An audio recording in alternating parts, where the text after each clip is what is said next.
Hi friends, మీలో ఎంతమందికి గుంత పొంగనాలు తెలుసు? చాలామందికి తెలియదు కదా. ఇప్పుడు ఈజీ అండ్ హెల్దీ గుంత పొంగనాలు ఎలా ప్రిపేర్ చేసేయాలో నేను చెప్పేస్తాను. ఖచ్చితంగా ఇంట్లో ట్రై చేయండి.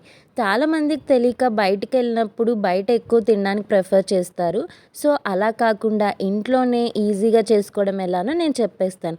దీనికి కావాల్సింది దోసపిండి, ఉల్లిపాయలు, పచ్చిమిర్చి, కొత్తిమీర, కొంచెం కరివేపాకు, సాల్ట్ అండ్ వంట సోడా.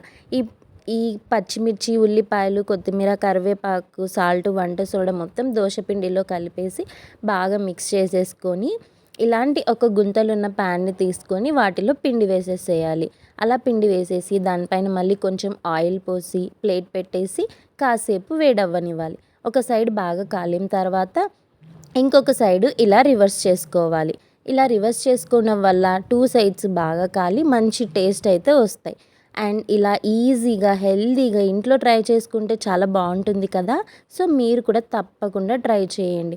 దీనికి కాంబినేషన్గా పల్లీ చట్నీ ఆర్ టమాటో చట్నీ ఏదైనా బాగుంటుంది. మేమైతే ఆ రోజు టమాటో చట్నీ చేసుకున్నాము. ఆ టమాటో చట్నీ కూడా సింపుల్ టమాటో చట్నీ ఎలా చేసుకోవాలో చెప్పేస్తాను.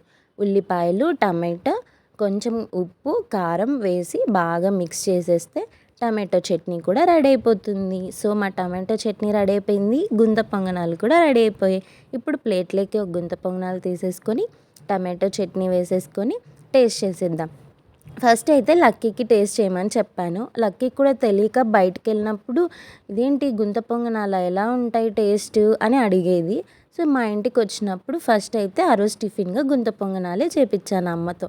ఇప్పుడు లక్కీ వాటిని తిని టేస్ట్ చేసి చెప్తుంది.